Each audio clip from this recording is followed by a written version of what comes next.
Hi everyone, sorry for the slight delay. We had some technical difficulties, but I'm here today to talk about the census. Today is April 1st, which is Census Day.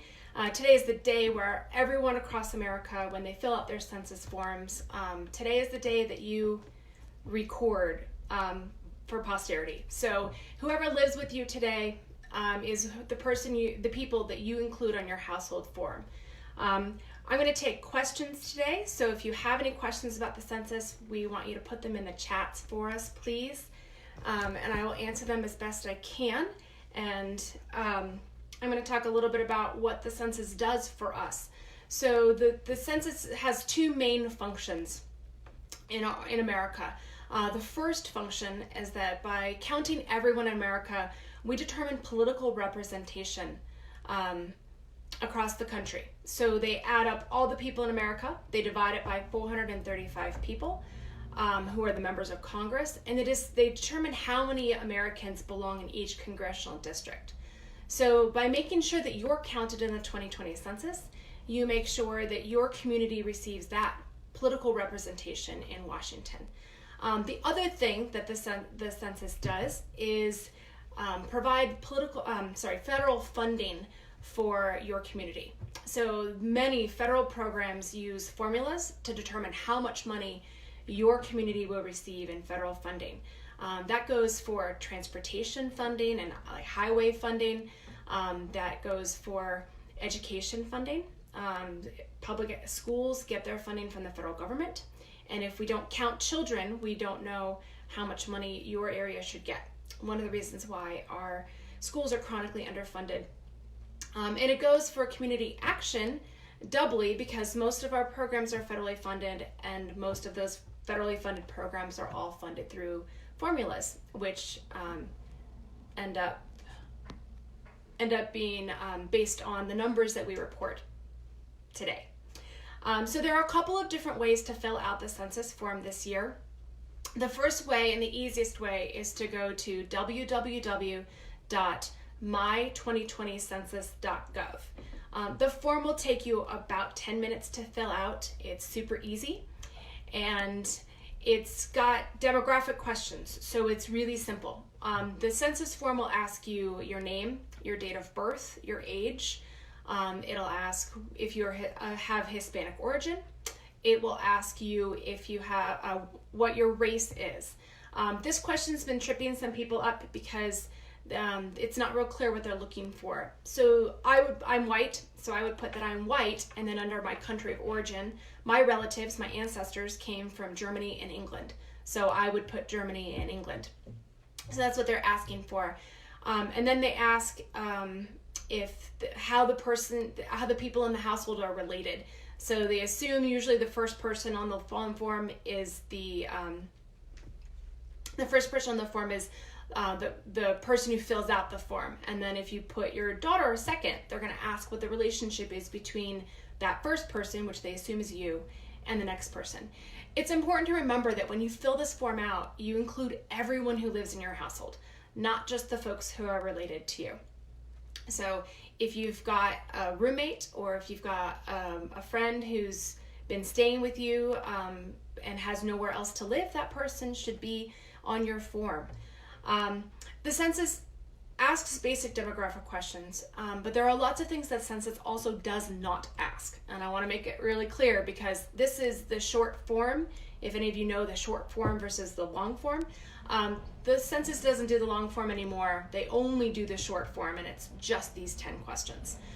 They do not ask for bank information. They don't ask for credit card information. The Census Bureau is not asking for donations. They are not asking citizenship status in any way. They are not asking for political affiliation or how you feel about any politicians. None of those things are asked. It's simply name, age, date of birth, race. They do ask you they ask how your apartment or house or mobile home is. Are you renting? Do you own? So they will ask that. And then they'll ask some operational questions to figure out who you may have left off your form. So kids 0 to 4 is the largest group that we miss every decade. The census is something that happens every 10 years, and we missed 2 million children in 2010. Parents will often fill out the form for themselves, but then leave their kids off. So we're making sure that there's a big push this time around to include children 0 to 4, and then 5 to 9 is the next age range that we tend to miss. So if you have kids living in your household, please make sure that you include them on the form. Kids they can't fill the form out for themselves. They have to rely on you to do that. And it means an impact for their entire childhood. If you miss a kid who's 2 today, the next census isn't until they're 12. And so you're missing out on that childhood. And crucial services. The kids can still go to school. It's not like if you don't fill out the census, they can't go to school. But that means that school won't get the funding that they deserve.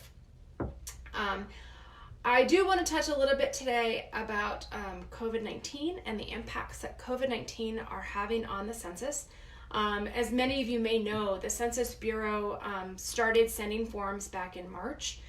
So the invitations to go online at www.my2020census.gov or to call the phone line, which is 844-330-2020. Had to write it down to make sure I got it right.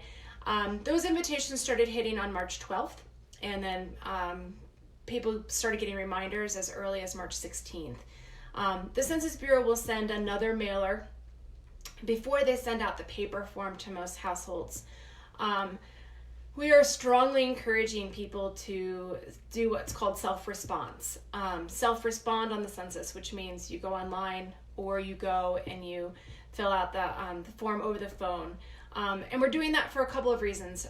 First of all, because of COVID-19, the Census Bureau has pushed back their operations where they have people door knock. So traditionally, early May, anyone who hasn't filled out the census yet will get a door knock from a Census Bureau employee. That's hard to do when we're social distancing, right? So this year we're really pushing hard to get everybody to fill out their forms online, over the phones, as early as they possibly can. Let's see. So right now we think that the door knocking phase will start at the end of May, but as with everything else, it's hard to predict what's going to happen. Okay, I'm getting some questions. This is good. Somebody says, when going online, it asks for a code sent in the mail. What do you do if you don't have it? Thanks, Diamond, for the question. First of all, so that early invitation that you've already received or should have already received does have a code on it. That code is tied to your unique, it's a household unique code for your address. If you don't have that code number, it's okay. You should still go onto the website, and just below there's a box for the ID code. Just below that there's a link where you can go on. You can go online and you can fill out the form. It's called a non-ID response. So the ID makes it a little bit easier for the Census Bureau on the back end, but for the most part, you can and should still fill out the forms, even if you don't have that code. So one of the things that the Census Bureau has delayed is the process where they hand deliver census packets to places where PO boxes are the norm. The Census Bureau cannot send mail to a PO box. So if you live in a rural area that doesn't have a mailbox, and you go to the town to get your mail to PO box, the Census Bureau is supposed to be reaching out and dropping something at your doorstep. But with COVID-19 precautions, that's not happening right now. Hello, Illinois. Thanks for joining us today. Hi, Haley. Sharon, thanks for joining us. Let's see. All right, I've got some more information about COVID-19 activities. We know that a lot of you are dealing with a drastic change in operations. So it seems like a mixed bag. There are some people, our agencies are doing emergency services, and you folks are overwhelmed, and we know that. And we know that there are some folks that don't have emergency services, and so they're trying to work remotely, but they don't have a whole heck of a lot to do at this point because they can't be interacting with their customers. So there are a couple of things that we can do to help prepare for when things return a little bit to normal.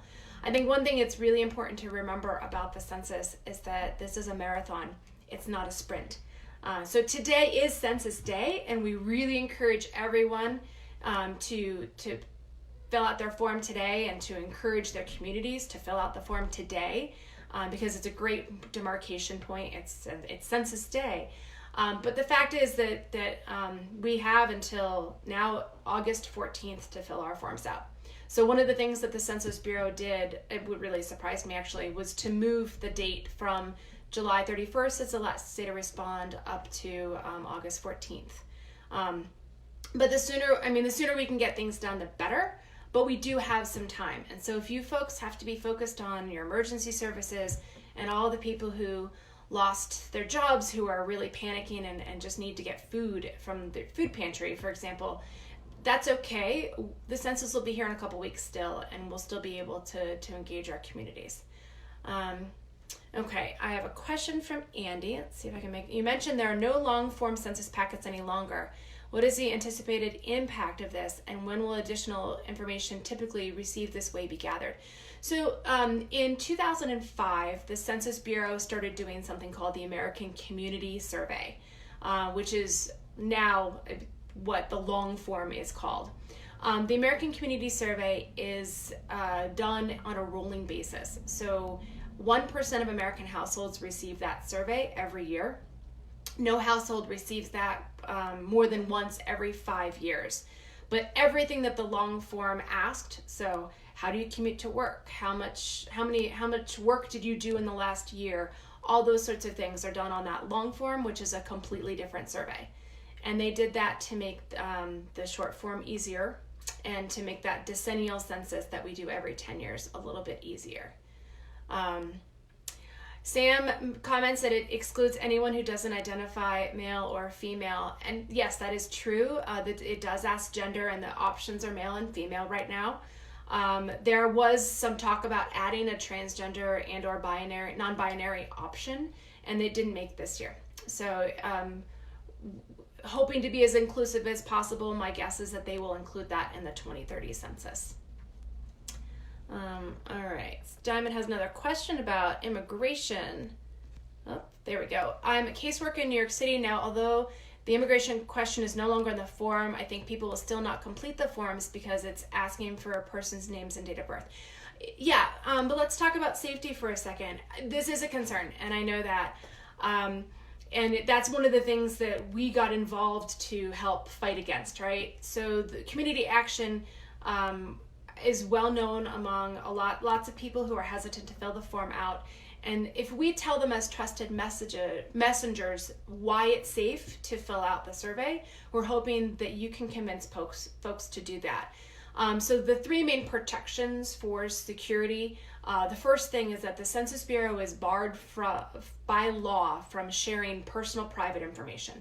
So they gather information and they use it in aggregate. So they take away personal identifiers and they use it in sum. So for example, they figure out what the average age of the first child born to an American living woman would be, and that's very different from 1950 to 2020. Those ages have changed. So they use it. That's how they use that data. In 1970, the Census Bureau changed a lot of their security precautions, and this law that prohibits them from sharing information came on the books in 1970. So they cannot share anything that they gather from the census forms that we're filling out this year with Homeland Security or ICE or HUD or Health and Human Services. They do gather information from those entities and the IRS, but they don't send that information back out. So I've described it as a Chinese finger lock. That's kind of how it is. So people should feel secure with that information. The other precaution that the Census Bureau has is something called Title 13.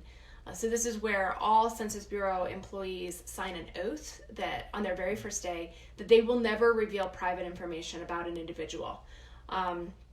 So those folks for life are barred from asking, from telling anybody anything they learned over the course of their tenure. And if they do, if they say that they met so-and-so and in the course of work and they know that that person's an undocumented immigrant, they can be jailed for up to 5 years and they can be fined $250,000.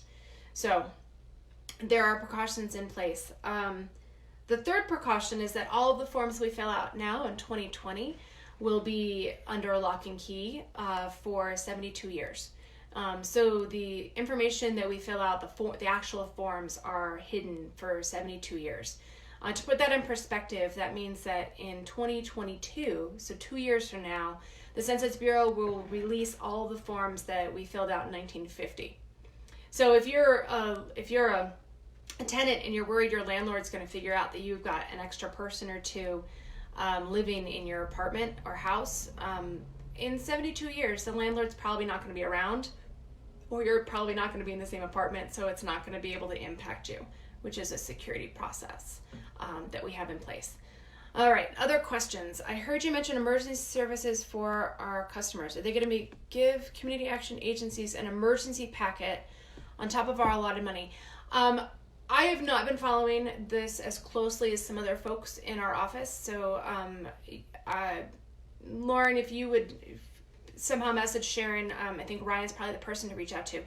The stimulus package that was sent, we are getting more CSBG funding. I don't know the actual numbers because I've been focused on census stuff. This is my project. But I do know that there will be more money. So you should stay tuned, and Ryan Gelman in our office is the gentleman who has been following all of that for us. Catherine asking about transgender persons, how they should answer. It's personal choice. I mean, there's no right or wrong answer for that question. People who are feel like they are neither male nor female should answer the best they can. So unfortunately, that's not a great answer, but there's no right or wrong.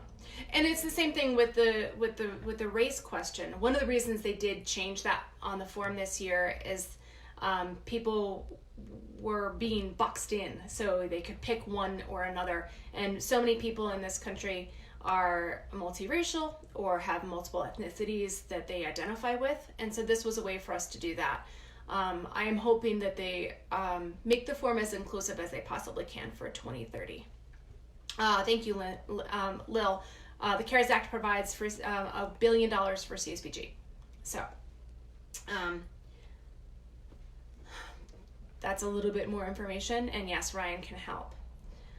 Okay, so I checked this morning because I'm kind of a nerd. If you haven't figured that out, and I know that Lauren can put in the comments the website that I've been checking obsessively. I think it's about 4 o'clock Eastern that they update the census numbers, and the City University of New York has been mapping all of the data. There's a raw data field, a raw data file from the Census Bureau that shows who has been filling it out. So since we started collecting surveys on March 12th, 36% of America has responded, which is really, really great. So 36%, we're not there. We're definitely not there yet. But it's heartening to see that we've gotten so many response forms already. And I'm really hoping that we see a huge uptick today. So if, in addition to encouraging your customers to fill out the census form, don't forget to fill out yourselves. Please make sure that you fill out that form yourself and include your family members. I also wanted to talk about a couple of things that we have for staff training. So if you are one of those remote staffers right now who might not have a lot of work to do because you can't work with customers and clients in person, if you're emailing folks, please add a signature file that just says the census is here, fill it out, and then give the link, which again is my2020census.gov. It's an easy thing you can do to have it go out on every single email. So you just have a pop of color at the bottom of your email so people can go right to where they need to go. We also have trainings on our website. So a couple weeks ago, almost 2 weeks ago now, we've unveiled the Train the Trainer curriculum for community action. So it can be found on the Census page. So it's communityactionpartnership.com/census-2020. And I know that somebody from our team will put that in the chat. So we have the Train the Trainer module, which goes through lots of inside, I think, nerdery, because I'm at heart a census nerd. So it has lots of tricks and tips and background information. And the goal is to enable you to be able to give our Persuasion PowerPoint deck, which is also found online. We also have our Moodle Academy, and our team will put that in the chats as well. Moodle is our online academy, and so our learning communities uses that platform regularly. And we have several curriculums and core courses that folks can take, not just census. I mean, I want you to do the census, but it's not just census.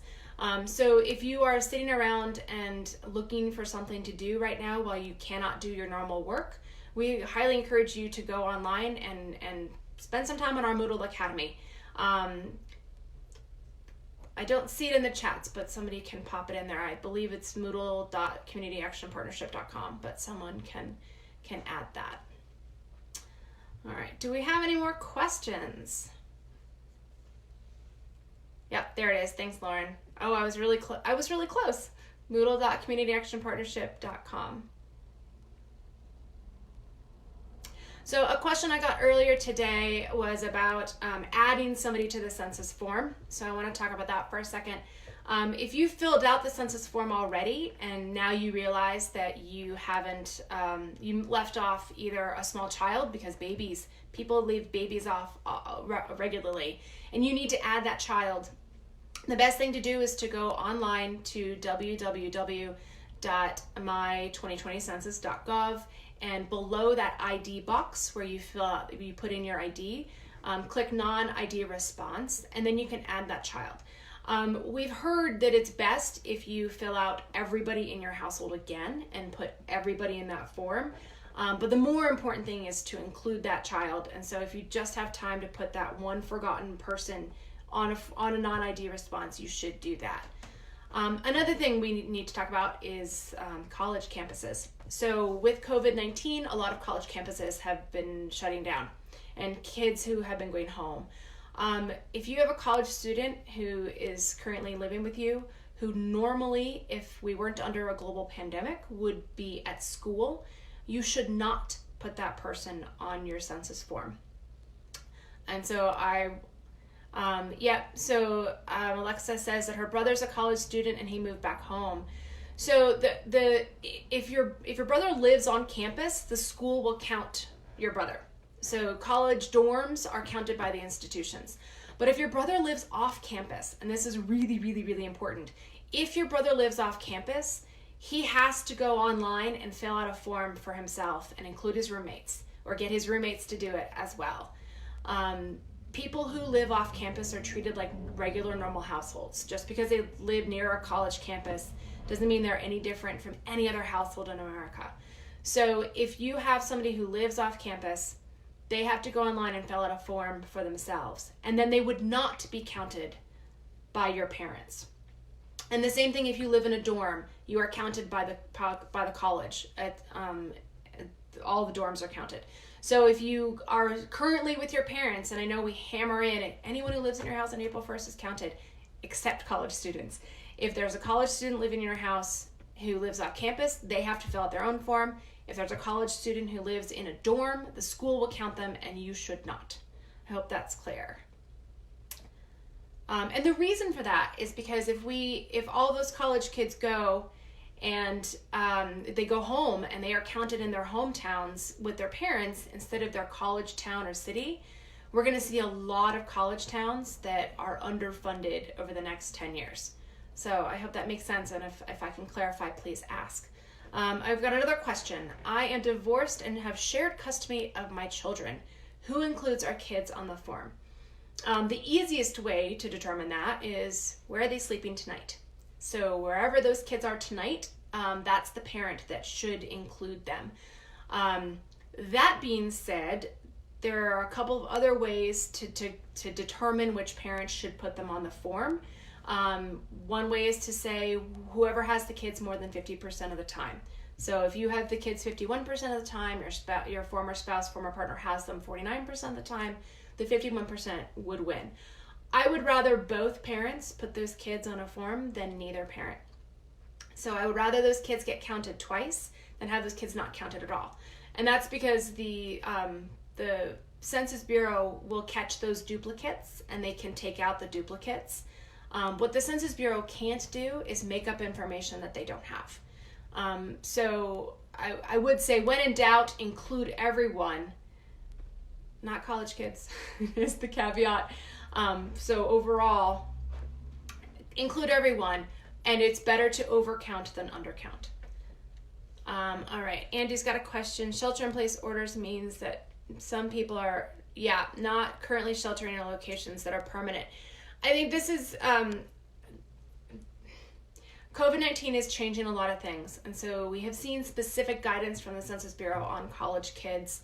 I would say that you should fill that form out wherever you would normally be. And I know that that's tricky, especially for our communities. If you just lost your job and you can't pay rent for April, and so you've moved in with a family member, we don't know how long you're going to be there. And so that is tricky, and it's not perfect. Fill it out wherever you feel like you're going to spend the next 10 years.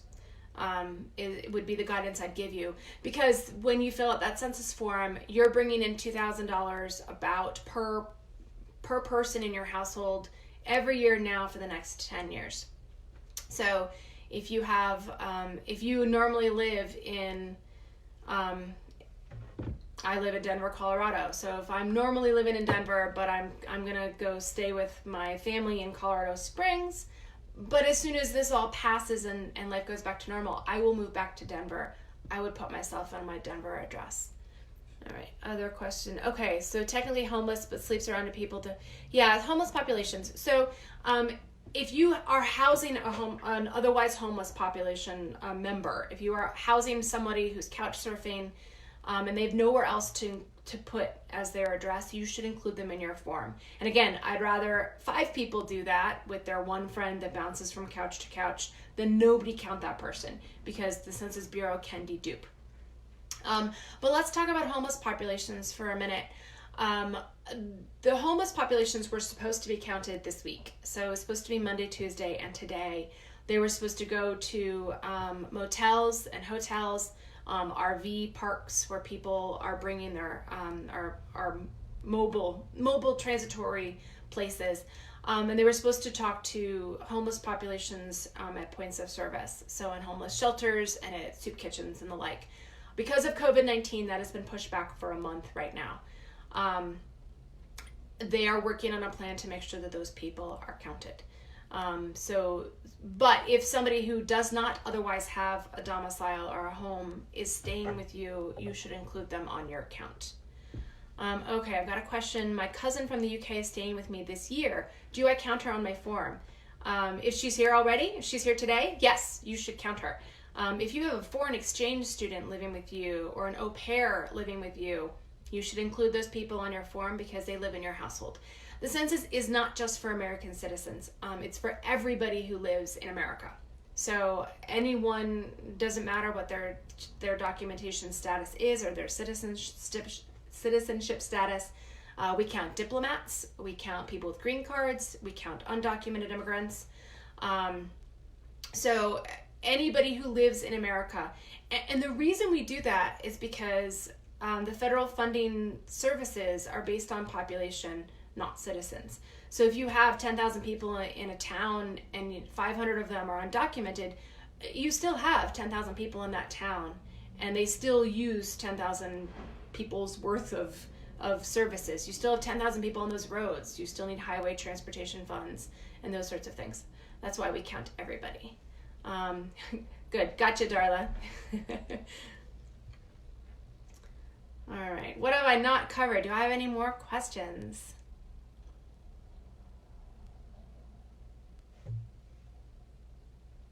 Okay.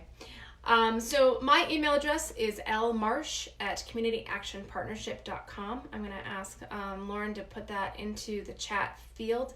If you have any questions about the census, I know this pretty well, and I can either answer your question or I can find the answer for you. One thing we did not mention, if you do have people who don't speak English, the phone lines have 13 different languages spoken, which includes hard of hearing. It includes Mandarin and Cantonese, Vietnamese. They're having a little bit of trouble with the Asian languages on the phone lines right now, which is COVID-19 related. I think it's worker related, but the phone lines are up, and you can get those 13 languages. You also have 59 different languages on the website. So if you need in-language support, the Census Bureau has translated into 59 languages. And if you need additional languages, contact me. I might be able to help you. What's the question here? Are you also going to travel to overnight sites? Yeah, Diamond, when they do that enumeration for hard to count for homeless populations, they are going to travel to, here in Denver, there's the Spear is the street that has a creek that people often camp out on the creek beds. They go down there. Yes. There is some talk of supplementing some of that information with other data that the Bureau has available, but they're still sussing it out. This has thrown all of us into kind of a tizzy, so we're working on that. And the Census Bureau is giving us updates. Lauren put it in the chat, but we have a COVID-19 and census update page on our census, on the Community Action Partnership census page. So if you want to know the latest on COVID-19, I've also been including the percentages of response in America, because I'm nerdy and I like that kind of stuff. So we've been including those numbers to see, so you can see we started off with 5 million and now we have 36%, which is really so great. So we have that page. If you want to see how the Census Bureau has been changing operations, you can check out that page. And again, you can ask me any questions that you have. Is there a source for in-language support? Yes. Yes. So, Lauren, can you, I don't know if you have those at your fingertips, but if you could find the in-language supports and post those. The hotlines have 13 languages and there are 59 languages on the Census Bureau website. And if you need a specific language let me know. Just shoot me an email and I can find that for you. We have lots of partners who have built out toolkits, and so I know that we have